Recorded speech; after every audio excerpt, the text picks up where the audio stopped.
शहर के कई चौक चौराहों पर यातायात व्यवस्था हुई वन वे, प्रशासन को उठानी पड़ रही काफी मशक्कत।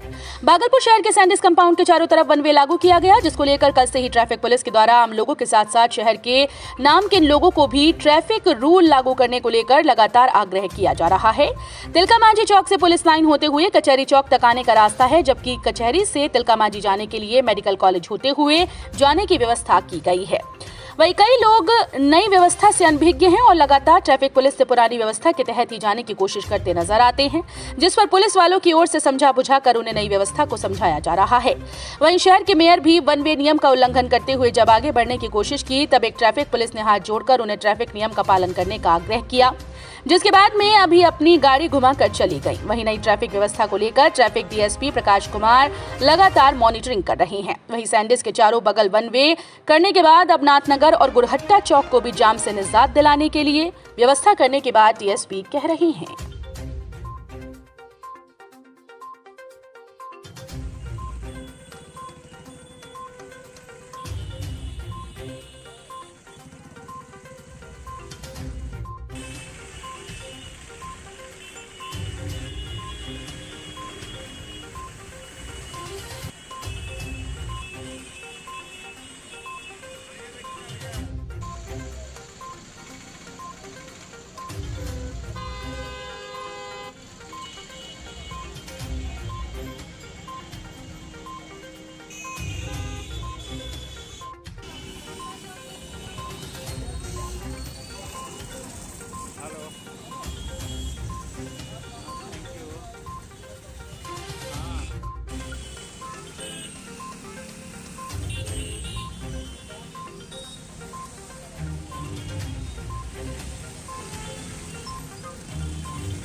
किन जगहों पर इस तरह की व्यवस्था बनाई जाएगी? अभी हम लोग सैंडिस कंपाउंड के चारों तरफ ये व्यवस्था किए हैं, लेकिन कुछ दिन बाद अभी मीटिंग वगैरह कर रहे हैं ऑटो यूनियन और टोटो यूनियन, साथ ही साथ वहाँ के गणमान्य लोगों से भी बात कर रहे हैं। नाथनगर साइड में जो ततारपुर चौक है, ततारपुर चौक से आगे होते हुए जो मुस्लिम माइनॉरिटी कॉलेज है, उसके आगे से होते हुए परबत्ती से 22 बीघी जो चौक है, और वहाँ से फिर चंपानाला होता हुआ बिसरी चौक होते हुए फिर वापस आदमपुर चौक की तरफ सराय चौक तक आने का जो रास्ता है उसको भी वन वे किया जाएगा। इसके लिए बातचीत चल रही है।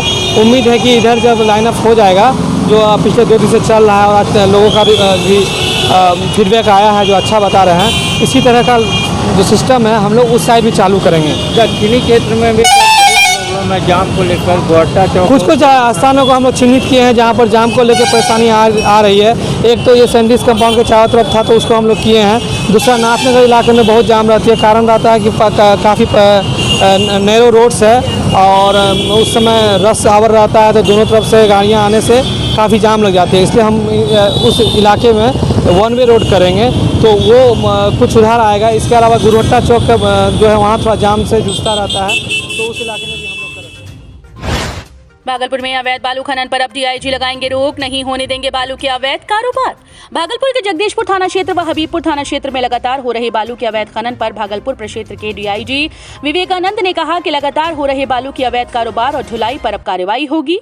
दरअसल आपको बता दें कि धड़ल्ले से चल रहे अवैध बालू कारोबार से सड़क दुर्घटना की भी संख्या बढ़ती जा रही है, लेकिन स्थानीय पुलिस इस पर कोई कार्रवाई नहीं करती। थाना गाड़ी के सामने ओवरलोड बालू लेकर ट्रैक्टर निकलते हैं, लेकिन किसी भी प्रकार की कार्रवाई नहीं होती, जिससे बालू माफियाओं में पुलिस का खौफ पूर्ण रूपेण समाप्त हो गया है। हालांकि पूरे मामले पर भागलपुर प्रक्षेत्र डीआईजी विवेकानंद ने कहा कि ये पुलिस की प्राथमिकता में है और इस पर कार्रवाई जल्द की जाएगी।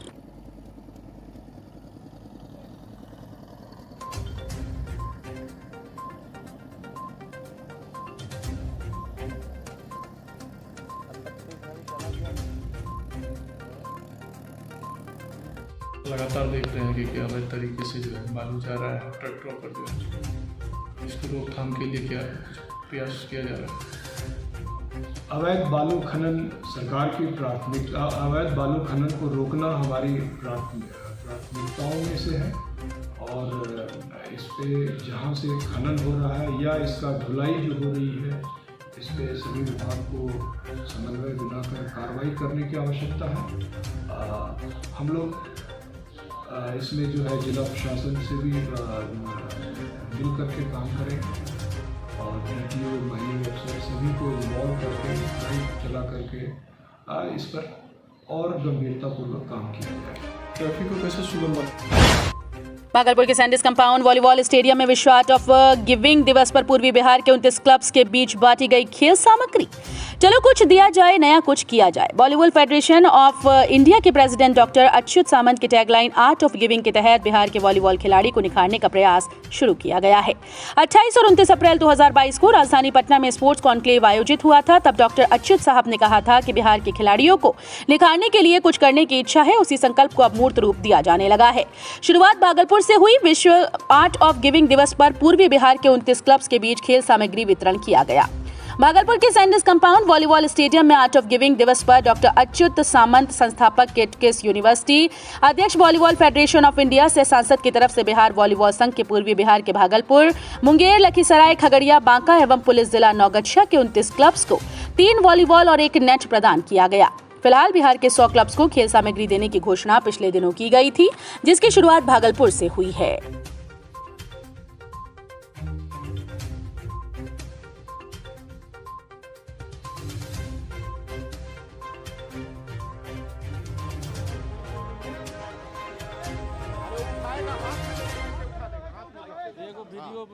ऐसे हाथ में उठा लो।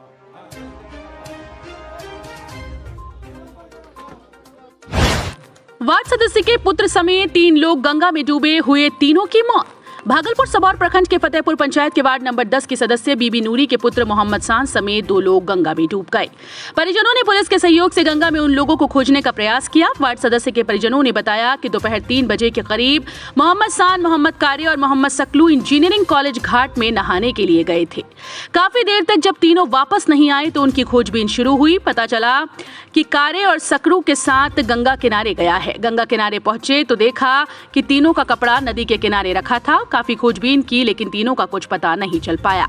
मामले की सूचना 0 माइल थाना पुलिस को मिलते ही मौके पर पहुंची। एक बार फिर से गंगा में तीनों को खोजने का काम आरंभ हो गया। इस बीच अंधेरा होने की वजह से बच्चों को खोजने का काम छोड़ना पड़ा। मामले की जानकारी SDRF को दी गई। इन लोगों ने भी अंधेरा होने की वजह से बुधवार सुबह सभी को गंगा में मिलने की बात कही। घटना के बाद वार्ड सदस्य समेत दोनों गायब बच्चों के घर में मातमी माहौल है। परिजन एक दूसरे को आश्वासन दे रहे हैं। मेरा बाबू 3-2:30 बजे ट्यूशन पढ़ के आया, खाना खाई, थोड़ा देर मोबाइल भी बाबू देखी। मेरा 3 बजे मेरा बच्चा घर में था। मेरा बच्चा खेलने के लिए निकला। तो गंगा घाट पे कैसे गंगा घाट पे कैसे आ गया ना मालूम, खेलने के लिए निकला था मेरा बच्चा। हमको 4 बजे पता चल गया कि मेरा बच्चा डूब गया गंगा में। क्या नाम है? नाम मेरे बेटा का मोहम्मद साने। क्या करता था? 9 में पढ़ता था, 9 का छात्र था। कहाँ? हाई स्कूल में पढ़ता था मेरा बाबू, 9 में।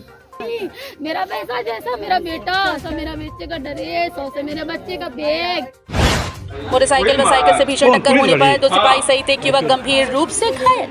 भागलपुर सुल्तानगंज थाना क्षेत्र के जहांगीरा गांव के समीप मोटरसाइकिल एवं साइकिल में भीषण टक्कर होने पर 3 लोग गंभीर रूप से घायल होने पर स्थानीय ग्रामीणों के द्वारा घायल युवक को रेफरल अस्पताल सुल्तानगंज में इलाज के लिए ले जाया गया।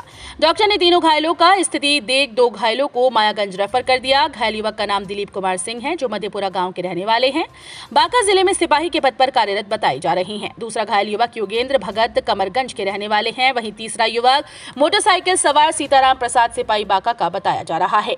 मोटरसाइकिल व साइकिल आमने सामने होने पर मोटरसाइकिल सवार युवक का संतुलन खोने पर साइकिल युवक के साथ टक्कर होने पर मोटरसाइकिल सवार 2 लोग और साइकिल चालक गंभीर रूप से घायल हो गए। घटनास्थल पर पुलिस पहुंचकर मोटरसाइकिल व साइकिल को कब्जे में कर घायल युवक से पूछताछ करते हुए बेहतर इलाज के लिए भागलपुर मायागंज भेज दिया है। मोटरसाइकिल 2 सिपाही आया तो बांका जिला का है, समझे? बांका का है, वो आ रहा था, कहीं से आ रहे होंगे, उतना हमको पता नहीं है। हाँ जी जी। ये भट्ठा में कमाने वाले आदमी मजदूर हैं। मजदूर आदमी है। क्या नाम है इनका? योगी है, जोगेंद्र भगत है और कमरगंज का रहने वाला वासी है। हाँ। आ रहे होंगे, भट्ठा में कमाने जा रहे थे। 7 तारीख को बेटी का शादी है। अच्छा अच्छा। इसको उसने ठोक नहीं दिया बाइक से। बाइक से? हाँ जी। आपका नाम? मेरा नाम अंकित कुमार है।